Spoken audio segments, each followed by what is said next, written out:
Okay, we're into an episode of On the Wrist from Off the Cuff. To have a really cool review for you guys from the brand Zorbello.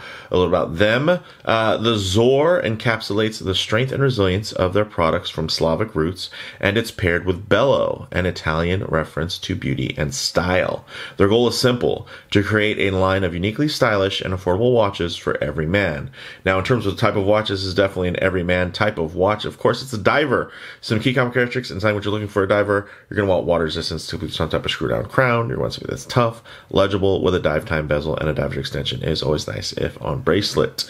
Now, those are pretty much very, loose terms there, because this is their D1 and it's Zorbello's take on a dive watch, and it really forgoes a lot of kind of those traditions, although I think visually you can easily see this as a dive watch. They definitely do some things pretty different on this one, and I find it quite interesting. You guys can get these for $510 direct from Zorbello. Big shout out to the brand for sending this piece in for me to share with you all. Again, you guys know I've been on my journey in terms of collecting, and it's taken me across Japanese, Swiss, French, really everywhere in between. So it's always fun to kind of pick up a newer micro brand and see what they're doing. And I think here the cool thing is it's a really well balanced piece in terms of its design aesthetic. Yeah, you're going to see hints of Tag Heuer, hints of Ball, but you're not going to necessarily feel like this is just a direct homage. And there are so many small brands out there, more power to them, that kind of take that easy route and just kind of start off homaging desirable models. And I think it's kind of fun when a brand will come along and try to do something that just feels a little bit different, feels a little bit more original. And I think that that's what they're doing here. So with that said, let's go ahead, zoom the camera out, get this piece in hand, and take a closer look. Okay guys, so as you can see, this is definitely a full-sized diver, and with so many watches trending back towards smaller, more vintage-esque sizes, this is kind of the outlier in terms of being, more full-size at 42 millimeters. And then of course visually it's going to be quite large because of this interesting crown mechanism they have. So it's not a screw down crown, it's actually this really interesting locking crown where there's a bar and essentially there's alignment here, and once that bar is intact, you can't turn the crown, you can't pull it out or anything like that, and essentially it just pins itself down, and as you're screwing it, of course, or setting it, then everything's in there, you realign it and then close it back down. So again, doing something just a little bit different, a little bit quirky, and plenty of folks like large watches. So, I can't just discriminate against them and have them off of the channel. I mean, my wrist is pretty big it's about 7.5 inches. So, I can support some of these larger watches on my wrist. So again, something a little different. And I think the colorways here and the color palette and the color play they've done with this gradient dial, that teak pattern, a lot of different types of polish on here, offset by some nice satin brushing. It's just kind of a clean, interesting look to me. So I dig that. Now, in terms of the rest of the dimensions here, 14 millimeters thick, which isn't super thick, but I will say the design style, with this more slab style sides, let's actually give it a quick wipe here. It doesn't do itself any favors kind of hiding that thickness, but again, maybe that's not its main, priority in terms of trying to appear thin. I mean, clearly it's okay with itself being quite bulky, but it looks much bulkier on this side than this. And honestly, 14 millimeters isn't really that thick for a dive watch. But some of you guys might say profile-wise, this is going to be pretty large. But I mean, then you get to the lug-to-lug, it's at 48.6, which isn't too bad. It's actually still quite wearable for smaller wrists. But again, this is a pretty hefty watch and it's not going to be for everyone. So, I mean, if this isn't for you guys, you don't waste any time just telling me how much it isn't for you. That's fine. I didn't design the watch. You don't owe me anything. You're not going to hurt my feelings. Not every watch is for everyone. Not every watch that's featured on this channel especially is for everyone. And if they were, they'd all be rather relatively expensive and boring watches, I'm sure, if everybody liked them across the board.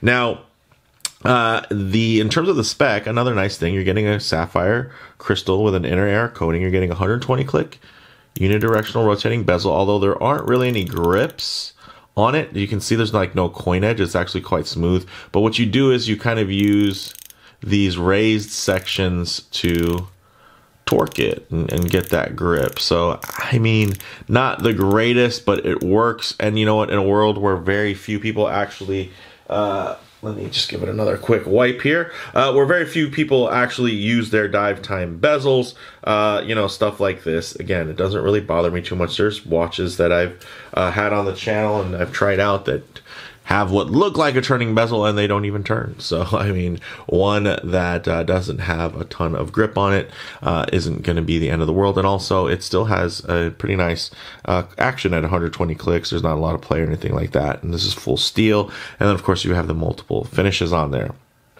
Also, again, the crown, just to mention, it has this kind of cool lever lock on there, so not screwed down, but definitely locked in there and safe, right? As long as this levers up, which is pretty easy to see visually, you know, okay, this is locked in, you know, you're going to be getting that water resistance because the crown isn't coming out. Guys, also, you know, I know some people, they obsess over screw down crowns. Many of the original divers didn't have screw down crowns. I mean, the whole point of a screw down crown is to make sure that the crown is pushed in. It's really the seals that are inside of the crown in the case that are providing the water resistance. It's not the threading from it screwing down being the primary thing that's going to be water resistant. So just something to think about. I'm not saying that it doesn't add water resistance by any means, but I mean, I've had watches with push-pull crowns that have 200 meters of water resistance, and I've been very confident with those watches in terms of the way they're manufactured and whatnot. So something like this, again, it's really just ensuring that the crown stays inside. And that's really what is securing everything, is going to be the seals and the gasketing, not necessarily having threads to screw this down. Now, getting into the movement, although you can't see it through this actually pretty well executed case back. Check that out. Little Z there, a little bit of etching and whatnot screwed in, of course. It's going to be a Seiko Instruments NH35, guys. So 41 hour power reserve, 3 hertz sweep, or 21,600 vibration per hour beat rate. And you guys can see that it's, you know, pretty standard. It's to be expected. And, you know, in a watch like this at right around $500, you don't necessarily would, you know, expect there to be too much more in terms of that. Yes, there are going to be some watches that are going to be outliers that will have cheaper movements, this and that. But you know what, guys, there are also some super expensive watches out there that don't offer hacking. So I mean, it's not all a one for one in terms of feature set and you know what's going to be inside a watch. Again, a lot of times the price points are going to be more so about where they're marketed and what the market values are versus, hey, what each component added up and tallied on the sheets are in terms of the costs. Now, getting into the dial, which I think is kind of the strong point here, is you're going to see this really cool teak sunray gradient fume dial with applied indices and a date at the 6 o'clock, which a lot of people do enjoy.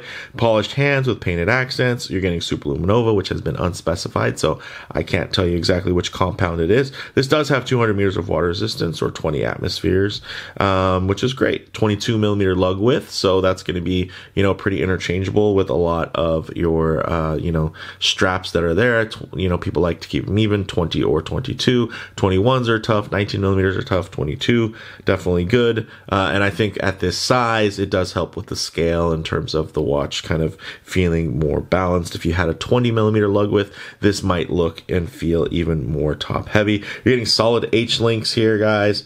And you guys can see that it's pretty well clean and done. Also, though, again, away from kind of tradition, it's going to have a butterfly deployant style clasp. Nicely signed, though. This is going to have a split pin construction, and it's going to taper just down to 20 millimeters. So, yeah, that's that. But with that said, let's actually get it on the wrist and see how it wears. Okay, guys, there you have it on my 7.5 inch wrist. I think this wears really well. Check that out. not too shabby at all. And although my wrist is slightly on the larger side of sizes in terms of the fact that it is 7.5 inches, it's also quite round. So it's not like it's super flat and wide and accommodating to any watch. And of course, if I get my wrist a bit too close to the camera here, you're going to see some perspective distortion and the watch is going to appear much larger. The overhangs of the bracelet are going to be more tucked in just because of that lens perspective. So what I'll do is I'll keep my wrist nice and low and then just tighten up the frame here, and you guys can see just a bit of a truer aspect ratio while still getting that detailed look. I think this sits really well on the wrist, guys. And of course, if you have a smaller wrist, then it depends all on taste, really. If it can fit on your wrist and you enjoy it, then I say go for it. But if you're somebody who's looking just for something a little bit more balanced, this isn't going to be the type of watch you put on and try to forget about. This is going to be one that's going to be for fun. And I know some of you guys are probably, hey, well, why are you featuring these watches, Mark? You have Grand Seikos and featuring much more expensive watches and stuff like that. But not everyone is at the same place in their journey. And not everyone's collecting journey, includes that upper echelon or even mid-tier of watch. Some people just kind of stick to that entry-level space. So I do try to, keep that in mind. Not everybody's where I am in my collection journey where, I'm not even collecting watch. I'm collecting 3 watch collections at this point. It's not just about a singular watch, and that's just where I'm at. But yes, there could be viewers that were interested in this piece, and I hope they found this video and maybe they check out some of my other videos because of it. So with that said, let's actually get it off the wrist, set up for some loom shots, low light transition, and closing thoughts. Okay, let's go ahead and hit the lights here. Check that out. So it is a diver, and you know what? It's got good loom, guys. Strong loom, like you'd expect. And I think that's, for a lot of people, some of those technical, spec sheet warriors that are always kind of looking for each item kind of itemized on the bullet point of the bullet points of every watch, can appreciate stuff like this, good execution of that loom. But of course, I do always like to work in a bit of a low light transition because you're not always going to be out in the middle of a field enjoying direct sunlight. A lot of times you're going to find yourself coming in and out of buildings, walking underneath overhangs, or just hanging out underneath the shade of a tree. So it is nice to see what these colors, textures, and finishes render like in less than optimal lighting, guys. And you guys can see here, although there are quite a few polished surfaces, yeah, I think this thing looks pretty clean. Of course, you're going to see some smudging there, more so from just fingerprints and whatnot. But if I do even get into some harsher lighting situations, those aren't going to be defects you're going to see. So, I mean, I think that's pretty clean in terms of its execution. Even under 4K sharpness, all you're really going to notice is, relatively uniform brushing there as the light glides over it. And then, of course, maybe a few little hints of wear there and handling over the high polished surfaces. Yeah, this isn't Zaratsu. This isn't distortion free tin plate polishing, guys. Again, this is just a small offering from a micro. Ooh, but that dial, check out that fume gradation is really, really well done. Look at that. So you can see it looks like a bit of a pinpoint there, and then it expands. You're getting a lot of different tones there, textures, switching in between just the finish of the dial surface, as well as when you start getting into the teak pattern itself, and you start getting into kind of the way now that the angles and the light are going to both be absorbed as well as reflected back. And you can see still a high amount of contrast there, right? And you also get, of course, that nice orientation because you can tell where the 12 o'clock location is just by the shapes, and you don't need the numerals laid out or anything. You can just see that because of the shapes that they did. So all right, guys, this thing, again, I get it, not for everyone, even just at a size level, let alone style, which can be even more specific. But again, guys, it's just something different. I've reviewed also one of their GMT models I thought was quite interesting as well. I had a very similar bracelet, if not the same bracelet. So for me, guys, closing thoughts, nice, modern, full-sized feel, although the crown mechanism does take some getting used to, I think, and it will give you a little bit more visual heft. And for some of you, you might be wanting that. If you have a big 8-inch wrist, you might want something that has a little bit more visual heft to it without necessarily being huge and feeling oversized, right? And I think that's where a balance this really strikes is doesn't necessarily feel oversized. Again, it's more of that full-sized affair. Now, in terms of the model variants, check the site links in the description for different options and availability in terms of comparable models. If you've had, like I'd say, in terms of a mainstream watch brand, I would compare the build quality to. I would say this is pretty comparable to something like Spinnaker, right? Which is a very mainstream brand, and they also focus in kind of higher spec, but also incorporate some pretty high designs and colorways, and that blend of classical as well as contemporary. Now for me, guys, the bottom line is I was pleasantly surprised by this brand and this model, and of course even their GMT as well. And while not my absolute cup of tea, I can absolutely see a market of collectors looking for quirky pieces like this, especially to spice up larger collections. Now, I don't think I would recommend this as somebody's first mechanical timepiece. The classics and the mainstays are still going to be there, whether it be from Orient or Seiko or Citizen. From that perspective, it's kind of your first mechanical diver. But I will say there's a large demographic, and you guys, if you've been on the Facebook groups and whatnot or forums, you guys know there's tons of people that just collect 10s, 20s, like a lot of these big, bold divers, and it's just kind of an addiction. And I think there's definitely a market for that. Now, while it's not the mainstream hip market that Tudor or somebody else is marketing to, it doesn't mean that market doesn't exist. So let me know what you guys think down in the comments below. If you like the video, please do a like, and if you haven't already, please subscribe for more content just like this. Thanks, guys.